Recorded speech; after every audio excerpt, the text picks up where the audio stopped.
Welcome to the Brew Crew Review Podcast, the show by fans for fans of your Milwaukee Brewers.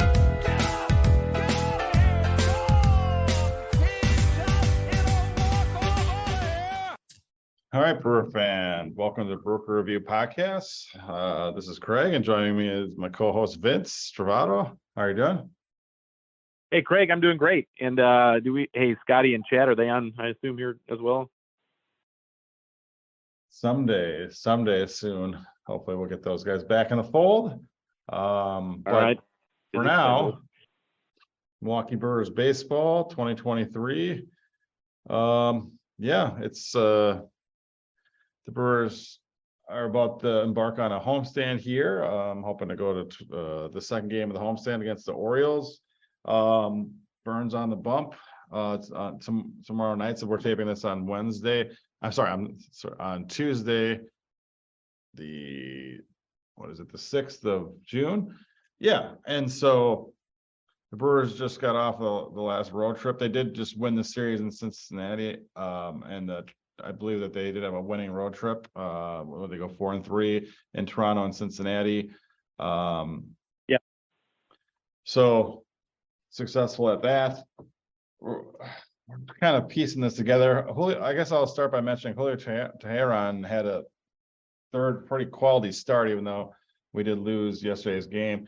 So he's been a welcome addition to the back of the rotation, so to speak, covering for injuries. And then a couple of injury updates. Darren Ruff, who hasn't had too many at-bats as a Brewer, unfortunately broke, or it was his kneecap or something, or fractured kneecap. Yeah, he's got a fractured patella, so that's the kneecap, and you can see it happen on the metal grooves on that tarp. So it was a pretty gruesome injury. There was a lot of blood. I didn't necessarily think it was as bad though when it happened. I thought, he got a nasty cut and would be day to day, and well, it turns out that he had to be not only placed on the 10-day DL, which was the initial move, but then later transferred to the 60-day DL. Not good for Darren Ruff. Yeah. And so in an ensuing move, the Brewers would call up John Singleton from AAA, and he was back in the major leagues after a long layoff. So his bat is welcome to the lineup. And then also some more injury updates. Louis Arias returned from his long IL stint. So he's back on the team. But unfortunately, they had to designate for assignment or option, I should say, down Mike Brosseau, AAA, with that move. Yeah. And then, a couple of Eric Lauer and should be on, back in the fold here within a week or so, I believe. He's on a rehab assignment. And then, unfortunately, Brandon Woodruff's return, they're hoping he would return by the end of June. I think he's been now pushed back to more around the All-Star break, so that's disheartening news. I don't know. Overall, the Brewers have been managing these tough waters, and it's hard. Do you remember a campaign recently that the Brewers have had this many and this significant of injuries? Because I certainly don't. Not maybe to this extent. It seems like we're always a little bit more injury bitten than a lot of other teams, and I know that every fan base says that, but I really do think that the Brewers have been hit harder by injuries both this year and even the last couple of years than most other teams in baseball. Maybe outside the Mets, they seem to have a lot of injuries as well. But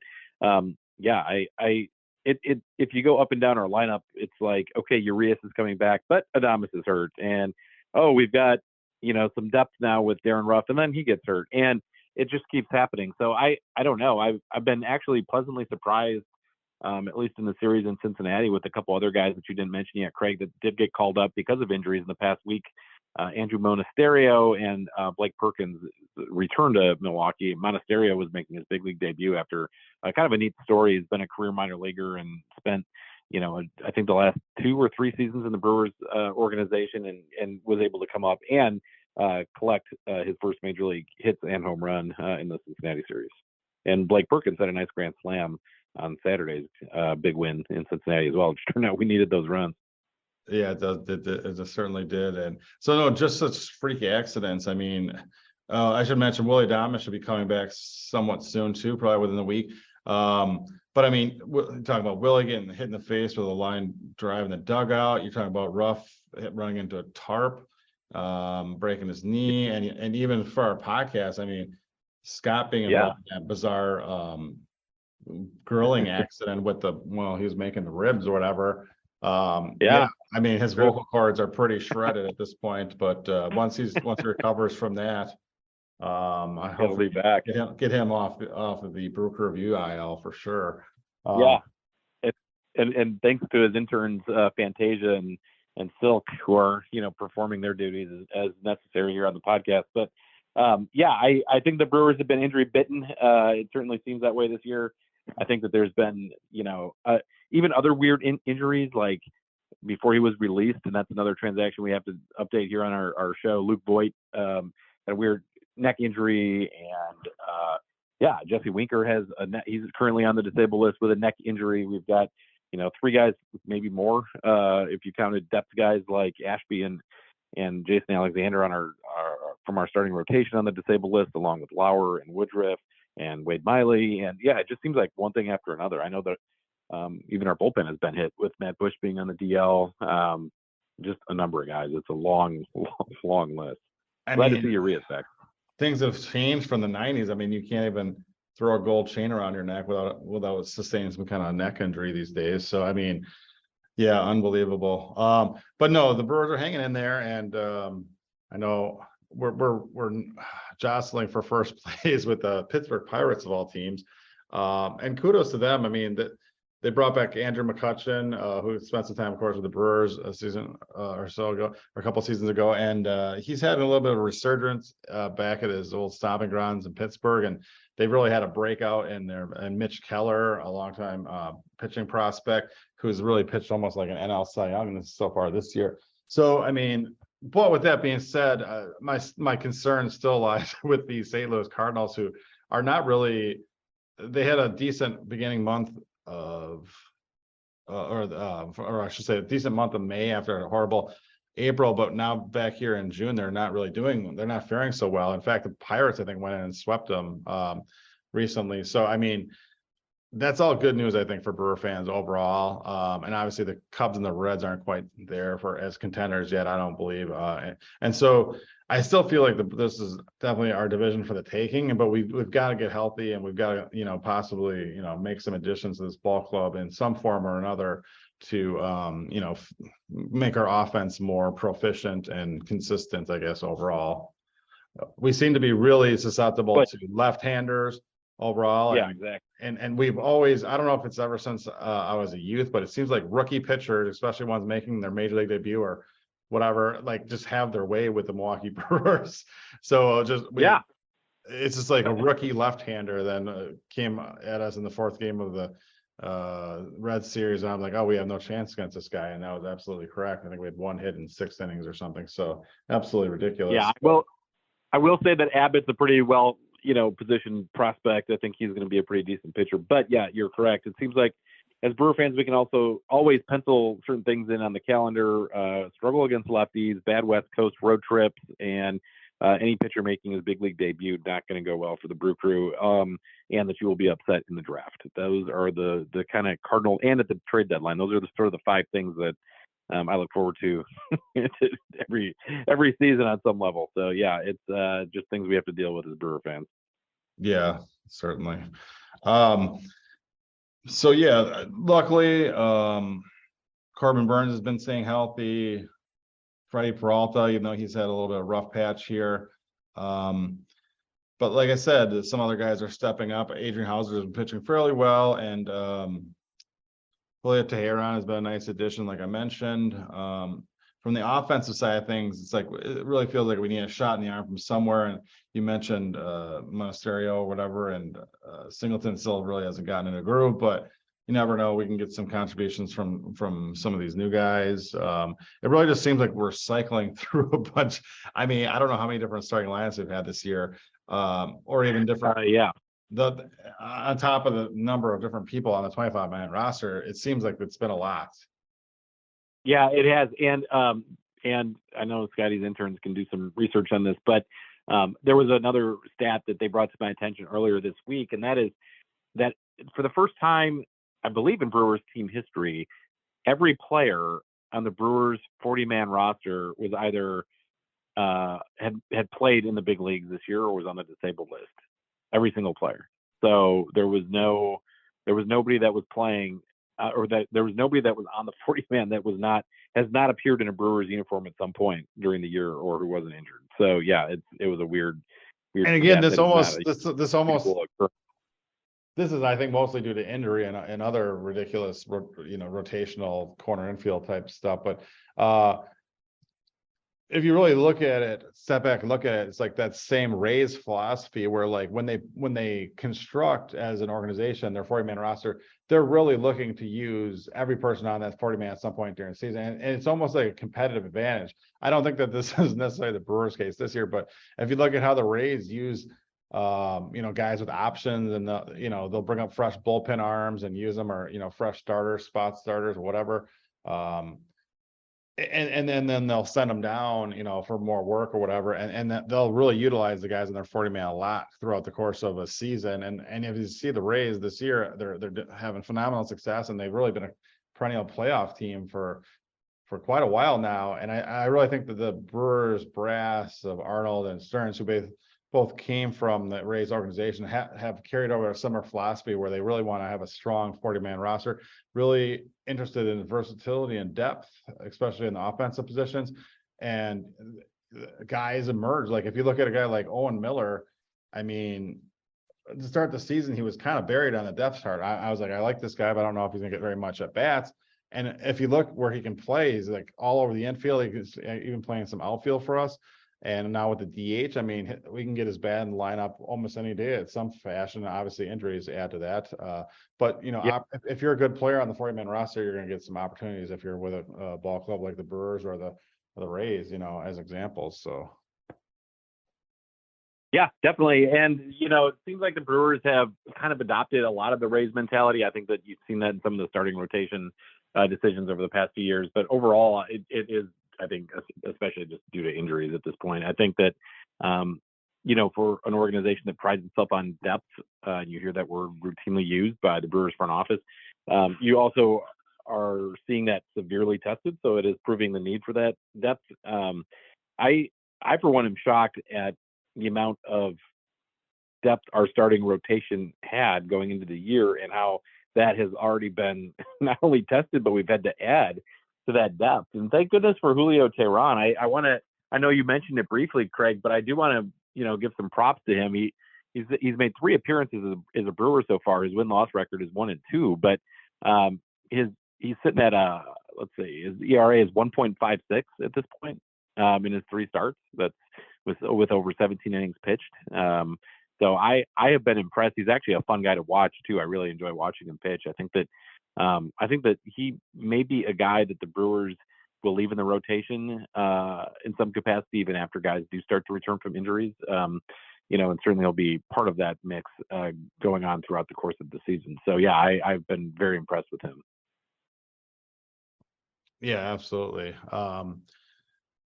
So what a great pickup, and it couldn't have come at a better time because the Brewers were in desperate need. In fact, we still have Colin Ray in our rotation, and obviously we're hoping for some better help from some of our starters, and obviously getting Woodruff back will be huge for us when that happens. Unfortunately, like I mentioned, it'll be pushed back a little bit. So overall, I also just like a little minor league update. I saw Robert Gasser had a really nice start, his last start out at AAA, so he might also be a rotation option at some point.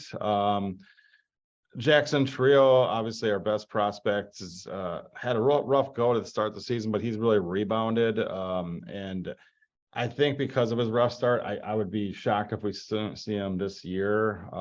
Possible still, but I think he'll definitely be a contributor at some point for the Brewers next season. It's still a shot, depending on if we continue with this ridiculous injury theme for this year. Obviously, he could make his way up here, but he's not currently on the 40-man. So yeah, it's just like one of those things. But obviously, yeah, it's definitely the Brewers farm system will have to be used in some fashion, possibly even have to be dipped into at the trade deadline to improve the major league club. And if we're hanging around like this as contenders for the NL Central, as I fully expect us to, and just in a month and a half, whatever, like I think the Brewers will be players at some form at the trade deadline. And I don't know if you saw this come out, Vince. Set yourself up for disappointment again. Uh-oh.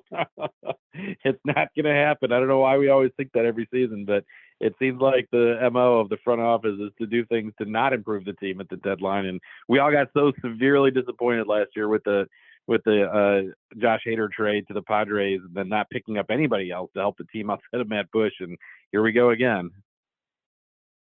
Yeah, no, absolutely.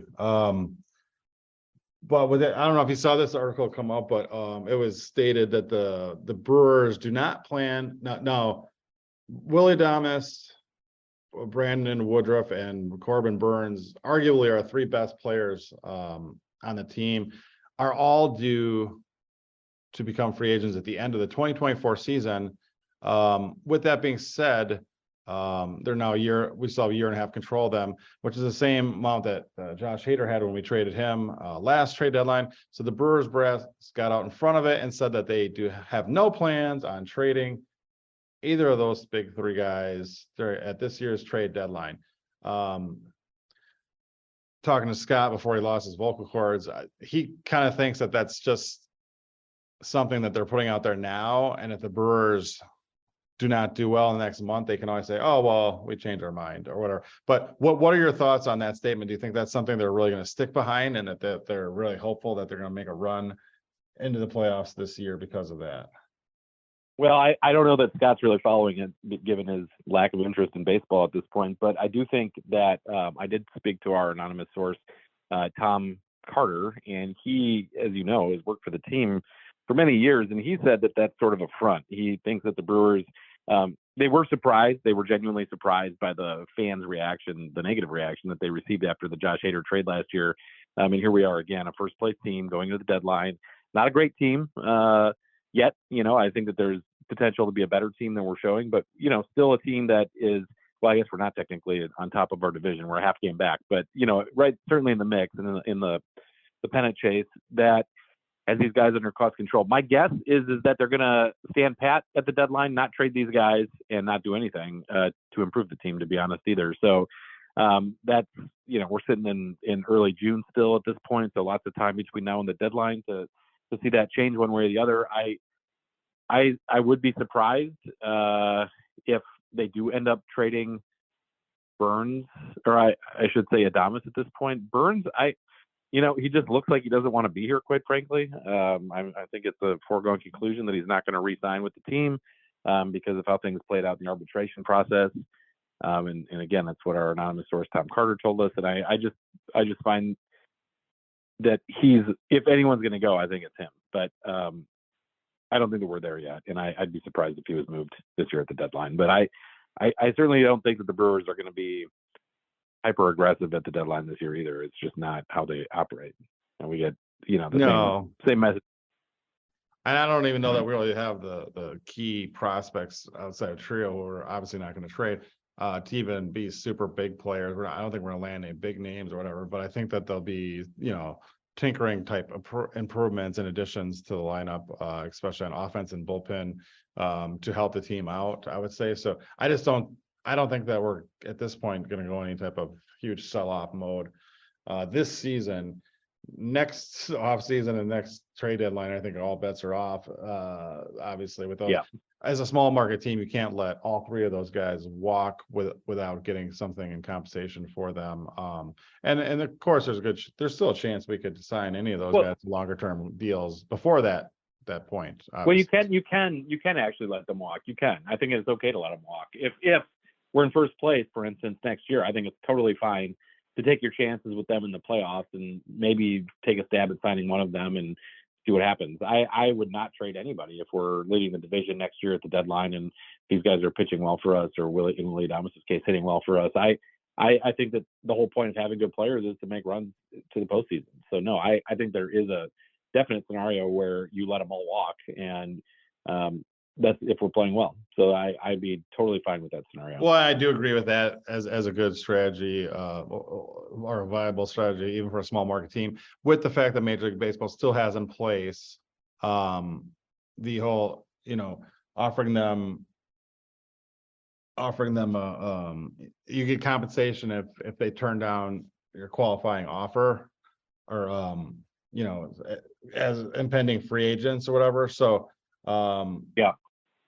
yeah, so I mean, there's that. So yeah, obviously we'll see where we're at next season at the trading deadline. But yeah, definitely, I think the Brewer fans do not have to worry that there's not. I guess the main point is we don't foresee, as Brew Review here or the Brewers brass are saying, that I don't foresee a Josh Hader 2.0 happening this season. I'm pretty sure of that. Yeah, so. I wouldn't put it past him, but we'll see. I'm not predicting it either, but yeah, I'm not. Honestly, I love the Brewers, but their approach to the deadline is just not good, and it hasn't been good. And maybe that's a David Stearns thing. I think he had one decent deadline in 2018, and even that was a little bit mixed because he expended resources and time on Jonathan Scope. I understand why it was done, but I liked Mike Moustakas coming in. I liked Curtis Granderson coming in. I liked Xavier Cedeno and Joaquin Soria and other guys that we got. I think that every other deadline outside of 2018, though, was pretty atrocious actually for the Brewers, and I don't know what to expect for this one under Matt Arnold's direction. So we'll see. With that track record, maybe they should consider changing their approach, but we shall see. Yeah, I hope so, and maybe that's exactly what happens. I mean, and that could very well be precisely what occurs. I mean, that maybe they've learned some of the lessons from the past, and certainly. I think that the team did hear loud and clearly from fans about why you shouldn't be trading a guy like Josh Hader when you're in first place, especially when he still had another year and a half to becoming a free agent. I certainly think that resonated when we had 3 or 4 guys in the clubhouse, making their views known on this. And I still, to this day, don't think that we've really replaced that. I think that we've got a great should-be all-star closer in Devin Williams, but what we're not able to replace is that 8th inning production from Williams to get to Hader. So we're, still missing that 8th inning guy that can get us to a dominant closer. And we've never really recovered from that part of the trade. So I'm hopeful that, if we're going to look at anything at the deadline, I would hope that it's probably a dominant late inning reliever. And obviously we need to do something with our offense because we've proven time and again that we can't hit left-handers. So has to be some changes made on that front too. Yep. So, all right, Brewer fans, hopefully you get out there. It's beautiful weather here in Wisconsin. Are on the June docket. Obviously, it's upcoming homestand. We got the Orioles and the A's, and we go to Minnesota for a couple games, then come back for another 6-game homestand against the Pirates and Diamondbacks. So again, not a huge, super tough month at home, but obviously some of these teams are kind of surprisingly. Like the Orioles are in second place and are, I think, overachieving in the AL East. The A's are atrocious, but then the Pirates obviously are neck and neck with us, and then the Diamondbacks also are basically neck and neck with the Dodgers in the NL West. So got some tough games, but I think those are some exciting young teams on the upswing, and it'll be exciting. Twins too. What's that? Yeah, Twins too, and the AL Central are playing pretty well. Yeah. So. So it should be an interesting month, and hopefully the Brewers can stay competitive and finish up with a nice month of June. So, all right, well, thanks for tuning in, Brewer fans. Vince, I don't know if you want to throw out all the info. Yeah, remember to give us a follow on Twitter, Brew Review 1. Continue to send us your email questions. We will get to them on one of these episodes to Scotty. You can email Scott at brewreviewpodcasts with an S at gmail.com. I'm sure he's checking that avidly. And then we will hopefully get your questions very shortly. All right. Sounds good. Well, hopefully you and Lena make your way back to Wisconsin at some point this summer so we can check out a Brewer game together. And in the meantime, stay classy, Wisconsin, and go Brewers. Go Brewers.